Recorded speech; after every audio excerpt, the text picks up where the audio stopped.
What was the demon doing when they tried to cast him out? He said he didn't know. Foaming at the mouth, flopping like he was dead, trying to bring unbelief. Now, when Jesus saw that and that they couldn't cast him out, he gave us the key. He said, "You wicked and perverse generation, how long shall I be with you? How long shall I suffer you?" Look up wicked and perverse. It deals with what's a wicked thinking. It's when you take something. Wicked is like perversion. It's when you take something and you warp it. If you take something and you distort it. He said, "You wicked generation." Now, he's not talking to the person that brought his kid. Who is he talking to? His apostles. He's saying, your thinking is distorted. Your thinking is warped. It probably changed when you see this thing manifest. Exactly. What happens with us? Right.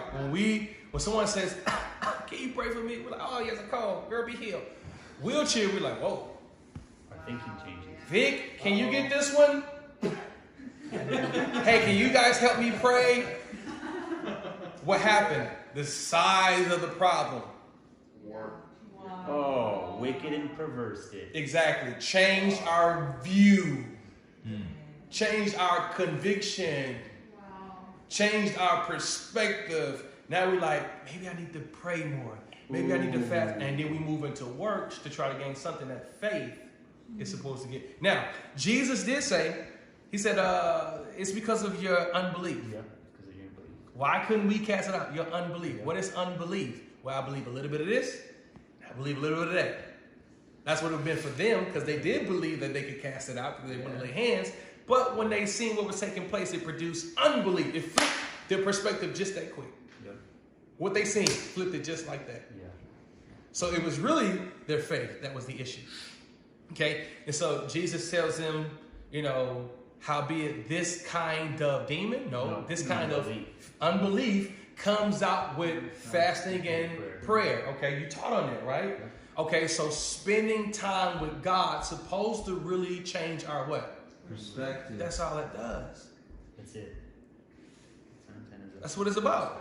You and I go upstairs, we spend time with Jesus, and we come out like, man, he's alive. Man, he's real. Man, I really have faith in his name. Man, I feel his presence. Man, in your perspective, now let me pray. Now let me go. Bring the devils. Because your charge are built up in faith. Why do we love going to power and love?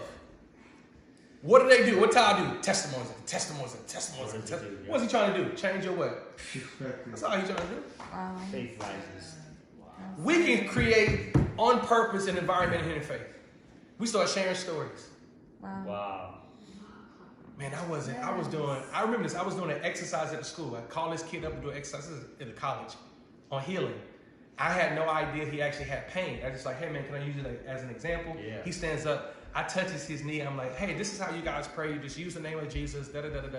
And he's like, oh man, it's gone. And I'm like, what's gone? My kneecap left. Right. My leg gone.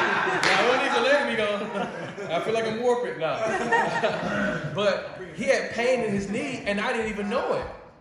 And I'm like, oh man, like, dude, now I'm really lit.